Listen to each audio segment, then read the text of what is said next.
transit deacon. The second, permanent deacon. Transit deacon is the deacon that they will be ordained a priest. So from at least 6 months, someone who ordained a deacon, it should take at least 6 months for him to be ordained a priest. They call this kind of deacon is transit deacon. The second kind is a permanent deacon. It means that this kind of deacon will never be a priest. And regarding the permanent deacon, in our diocese, there are only one in, I think in Coquitlam. But he was not ordained a deacon here, but he came from another place, maybe Quebec or somewhere, to Vancouver diocese. So the Vancouver diocese welcomes him, and he still continue his status as a deacon, permanent deacon. And since our diocese hasn't had the program for the permanent deacon yet, so Archbishop Miller has a plan to have it in our diocese. So in the future, there may be a permanent deacon in our parish. It's a matter of choice, Father. It's a choice of the person. The person in charge of pastor too. Yeah, I have to submit the name to the bishop. Bishop, this is the name of one man in our parish. Not only him, but also I myself and our community would like to submit to you and request you to accept him as a candidate for the diaconate, permanent diaconate. For not only for him, not enough, but for from the side of the pastor and the side of the parish, whether the community would need and whether I feel that I need. So the Archbishop started to work on that. So they can get married because they are not priests, isn't it? If they haven't married, they continue to live a married life.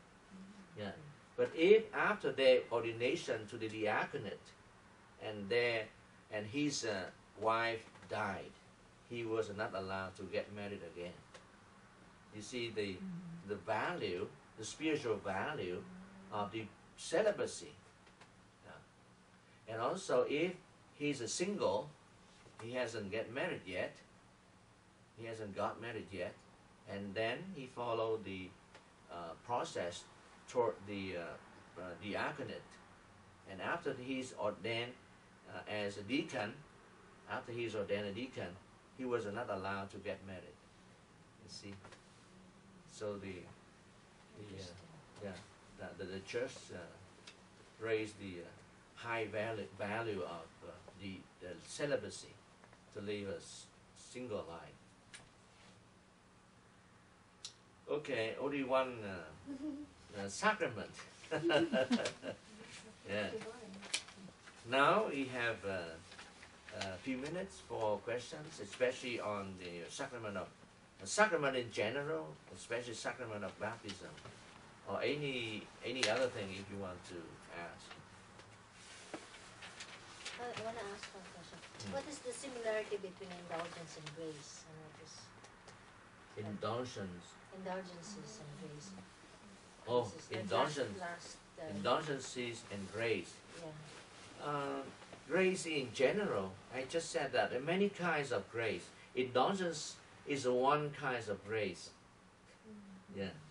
And last I talked about the indulgence already, right? Yeah. Yeah. So this grace is the effect of this grace is to reduce the punishment, your punishment, or to erase your punishment. Yeah. It depends on what kind of indulgence. Yeah. If it is a plenary, then we would erase all kinds of punishment. But it's a partial, the minor one, it just reduce a part of the indulgence, the punishment. Either yours either your punishment or the punishment of the souls in the purgatory. So mainly when we try to gain the indulgency, is not for us, but for the soul in the purgatory. Because we have many, we still alive, we have many means in order to reduce or to erase completely our punishment.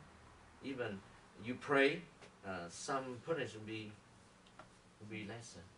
Yeah, you pray, attend the Mass, to adore Jesus, the Eucharist, to do the charitable work, to do good things for other people.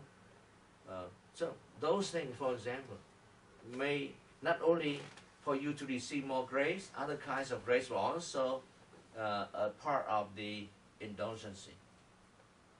Your punishment may be less, and also a number of venial sins will be forgiven before you go to confession even.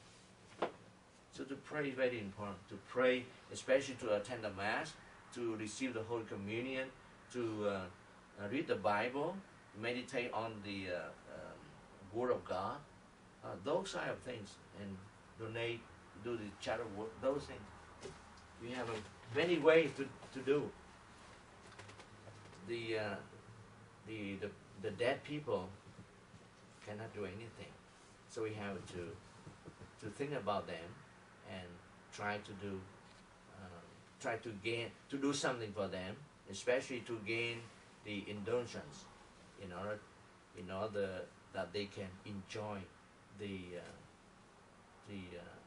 very valuable benefit, even though they suppose that do the punishment in the purgatory for 100 years, but if he or she enjoy the indulgence, plenary indulgence, then go up to heaven right away.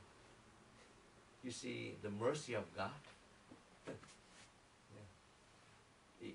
The mercy of God has granted to us in different ways, but mainly through the church. So we just said that the most important way that God grants His grace to us is through sacrament, and also through other ways. One of the ways now we talk about that we just talk about is indulgence, right? Indulgence. So try to gain one indulgence every day if you can. Why we can't get two or more than one? Let me ask the Pope. Yeah. Because I've had to do two. Yeah. Because even one is very good already, and because many people, especially the Christians, the Protestants, may think that the Catholic give it so easy to grant the grace for the members. So before it's a limit, even many times a day, many indulgences a day, and especially the partial indulgence. When I was a boy, just get into the church and say a prayer, so get one minor indulgence, get out of the church and get in, say another prayer, and get another one. Yeah, when I was a boy. Yeah.